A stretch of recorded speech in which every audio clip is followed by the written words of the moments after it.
Hablaremos hoy del filósofo Empédocles de Agrigento. Y ciertamente la vida de Empédocles es una mezcla de hechos fabulosos y reales. Nació en el 493 a.C., es decir, es un hombre bastante próximo como para permitir en su vida la irrupción de la fantasía. Pero así son las cosas. Nació cerca de las riberas del río Acragas, en la ciudad de Agrigento, que no es en Grecia, sino en Sicilia.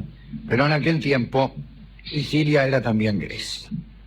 Los agrigentinos, dijo el propio Empédocles, se deleitan como si hubieran de desaparecer mañana y edifican casas como si hubieran de vivir por siempre. Es una vieja afirmación, una vieja y afortunada afirmación de Empédocles, ¿no? Qué lindo es construir casas como si uno fuera a vivir siempre y buscar los deleites como si uno hubiera de morir mañana. La tradición refiere que el abuelo también se llamaba Empédocles y que criaba caballos para el circo. No para lo que hoy llamamos circo, esta colección de números acrobáticos y de asombro. Esto es algo relativamente nuevo en la historia. Cuando decimos circo, nos referimos al hipódromo. Bien. Empédocles fue filósofo, estadista, poeta, místico, taumaturgo, médico. No sé. Sus discípulos aseguraban que antes de recorrer en sus épocas de fama los campos de Sicilia, Empédocles había pasado ya 4 existencias. Había sido sucesivamente planta, pez, ave y doncella, en ese orden. Y como discípulo de Pitágoras, naturalmente, el filósofo creía en la transmigración de las almas, en cuyo transcurso estas se purificaban de las mancadas de vidas anteriores. Al igual que Parménides, Empédocles consideraba que eran imposibles el nacer y el perecer, entendidos como un provenir de la nada y un ir hacia la nada. Para Empédocles no existía el nacimiento y la muerte, lo que es. Lo que los hombres habían calificado con esos nombres no eran más que mezclas y soluciones de determinadas sustancias que permanecían eternamente iguales e indestructibles. Y como todos sabemos, estas sustancias eran 4, el agua, el aire, la tierra y el fuego. Empédocles llamó a estas sustancias las raíces de todas las cosas, y en cierto orden del pensamiento, o de lo que insiste en ser llamado el pensamiento, todavía se habla de agua, de aire, de tierra y de fuego, particularmente los astrólogos y otros charlatanes. Estos 4 elementos que al unirse daban origen a las cosas y al separarse daban origen a su corrupción, se unían y separaban según 2 fuerzas cósmicas. Aquí una idea interesante que después va a ser carrera, ¿no? Hablamos del amor, filia, y la discordia, neikos. Así que él describió como si anduvieran desatadas por ahí, como leones sueltos, estas 2 fuerzas, el amor y la discordia. Otros han tenido cosmologías parecidas. El bien y el mal, el calor y el frío, bueno. De acuerdo con Empédocles, la realidad era cíclica. Al comenzar el ciclo, los 4 elementos se encontraban unidos por el principio del amor y formaban una esfera. Cuando la discordia penetraba en el círculo, los elementos empezaban a separarse y después otra vez el amor fundía todas las cosas y otra vez el odio reiniciaba el proceso y así ad infinitum. Y este mundo en el que vivimos, de hoy, decía Empédocles, el de hoy que era el mismo de él después de todo, él decía que se hallaba a mitad de camino entre la primera esfera y el estado de total dispersión de los elementos. Es decir, ya había aparecido la discordia. Entre otras cosas, Empédocles aseguraba que el pensamiento tenía su vehículo en la sangre y residía en el corazón, con lo cual contradecía a muchos que andan por ahí hablando del cerebro y cosas por el estilo. No, se piensa con el corazón, decía Empédocles, y el vehículo del pensamiento es la sangre. Además de sus doctrinas filosóficas, Empédocles tenía algunos poderes y su personalidad daba que hablar. Y aquí viene la parte que más interesa de la charla, que es cómo era el tipo. Lo que pensaba, bueno, a estas alturas de la soirée no nos puede sorprender. Poderes que tenía Empédocles. Era capaz de la imposición de manos, curaba a los enfermos de ese modo, ¿no? Parece que se subía a un carro y con el marote levantado hacia el cielo recitaba versos con acento pomposo a la manera homérica. Imagínenselo en un carro recitando "Canta diosa la venganza fatal de Aquiles Pélida". Bien. Parece que cuando él recitaba lo seguía una gran muchedumbre, escuchaba sus poemas.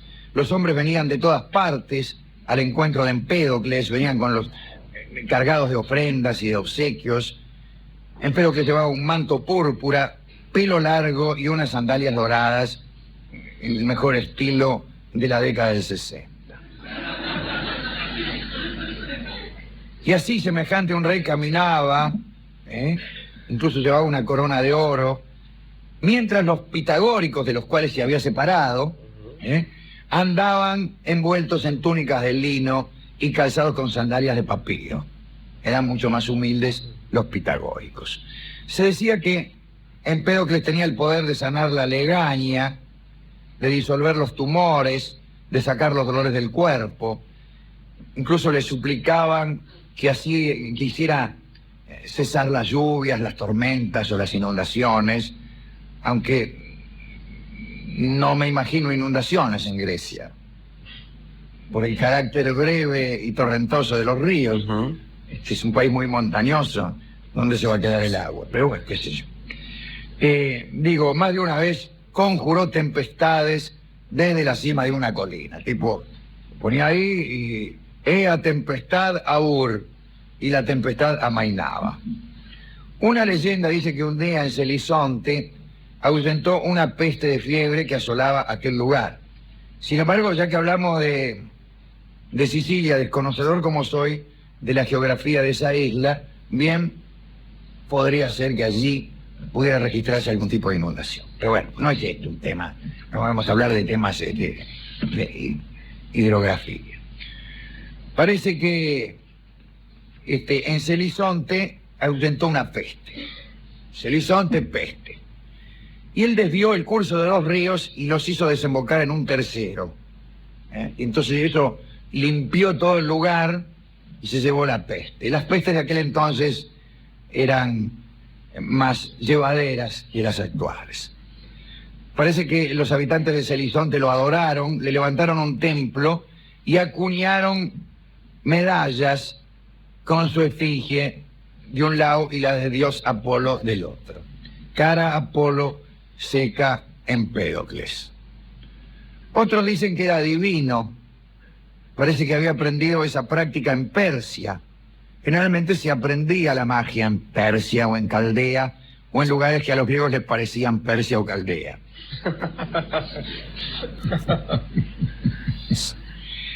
También le habían enseñado la ciencia de las hierbas que trastornaban el juicio y provocaban la demencia.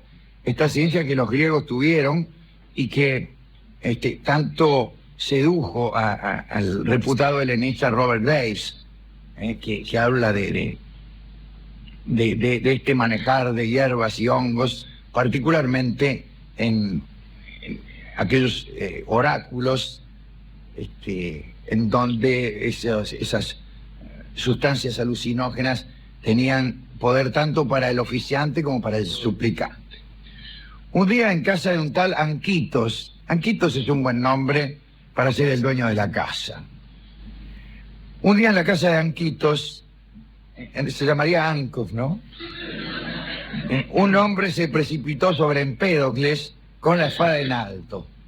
Y el filósofo se incorporó, extendió sus brazos y cantó unos versos de Homero sobre el nepentes. El nepentes era una planta asiática que tenía la virtud de provocar el olvido y la insensibilidad. Planta del olvido era el nepentes. Se le viene el tipo al humo con la espada y Empédocles sobre el nepente recita a Homero. Y así se salvó Empédocles, porque el atacante fue presa de la virtud del nepentes y quedó inmóvil, como petrificado, sin memoria y sin conciencia. ¿Qué más puede aspirar uno para reducir a un enemigo que hacerlo olvidar de lo que estaba haciendo? Cuando uno se olvida de todo, se olvida hasta de que estaba atacando. No estaría mal, no estaría mal un poco de agua del leteo, un poco de nepente para algunos, para que se olviden al menos de quiénes son. Como dijimos, los enfermos que consultaban a Empédocles venían hacia él desde todas las ciudades. Así que en todo el tiempo estaba rodeado de una muchedumbre de infortunados.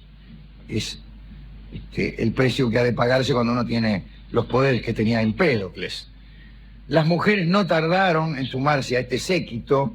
Parece que lo besaban todo el tiempo, que es lo bueno que tiene esto de verse rodeado de infortunados, que algunas infortunadas son mujeres y lo besan a uno todo el tiempo. Una de ellas se llamaba Pantea. Tiene nombre de crema, por cierto. Y era hija de un noble patricio de Agrigento. Su padre la había destinado al culto de Artemisa, pero la muchacha huyó del templo y consagró su virginidad a Empédocles. Ya se saben que las sacerdotisas de Artemisa eran las más vírgenes entre las vírgenes, porque Artemisa no quería líos con ninguno. Era la cazadora, la enemiga del amor. Pero a Pantea le gustó Empédocles. Pero, sin embargo, no había rastros de amor en aquella pareja. Empédocles no se despojaba en ningún momento de cierta insensibilidad como divina que lo rodeaba.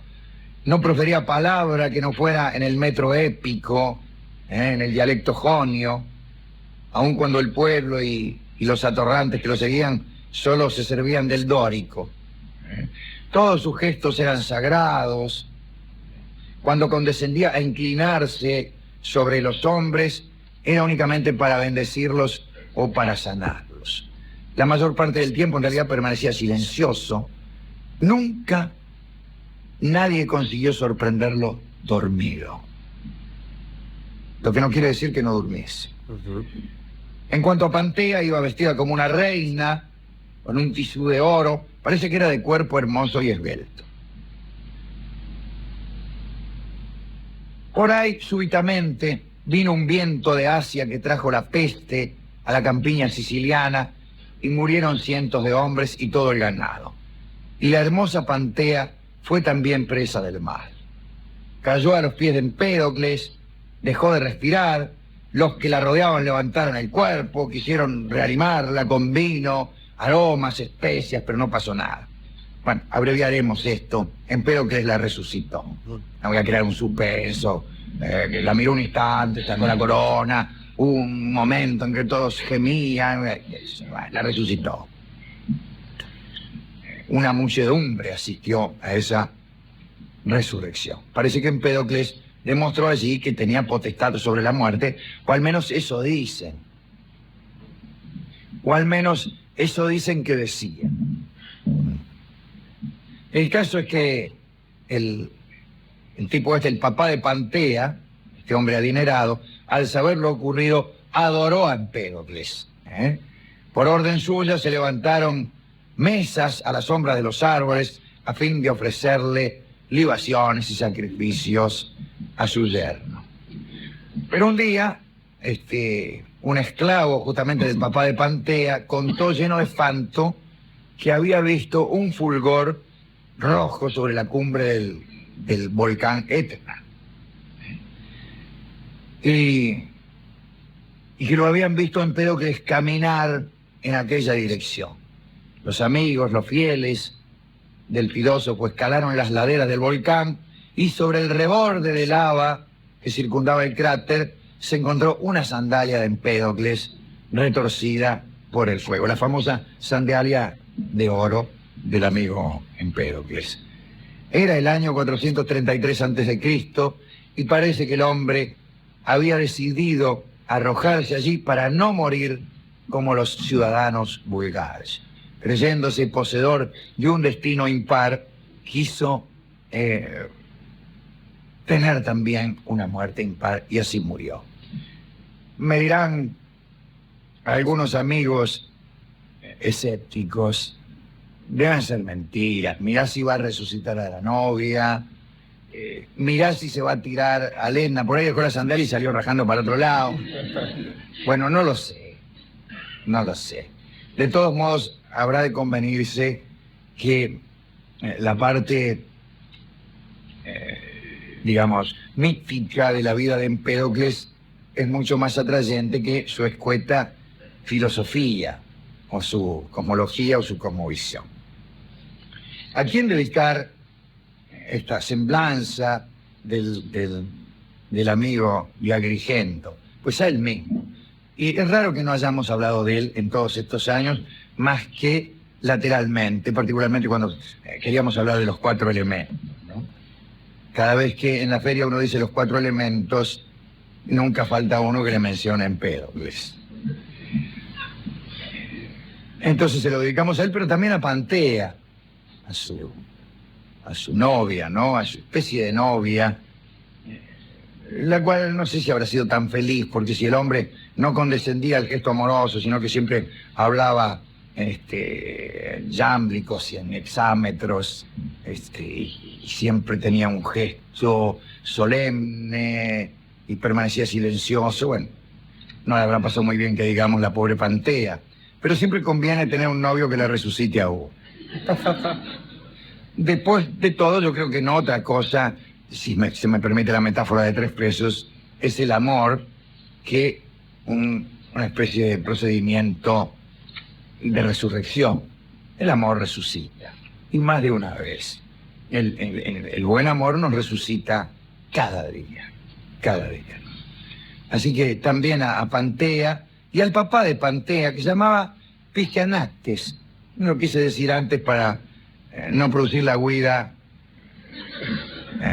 en estampida de las personas que aquí están.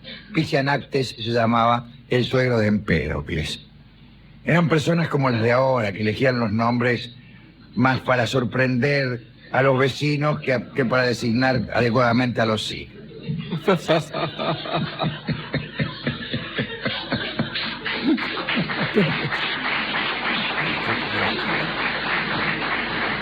Bueno, y la otra cosa que me gusta es el amor y la discordia como motores del mundo. Es una idea que después aprovecharán mucho mejor los maniqueos y tantos otros filósofos. Y por eso, por esa consideración del amor como motor del mundo, o al menos como uno de los 2 motores, vamos a ilustrar esta pequeña charla con el himno al amor que canta Edith Piaf, dedicado a Empédocles, a sus seguidores, a Pantea la novia, al suegro y a todos los que nos conocen, y a todos los sicilianos que escuchan este programa sin saber que son griegos. Adelante, Edith.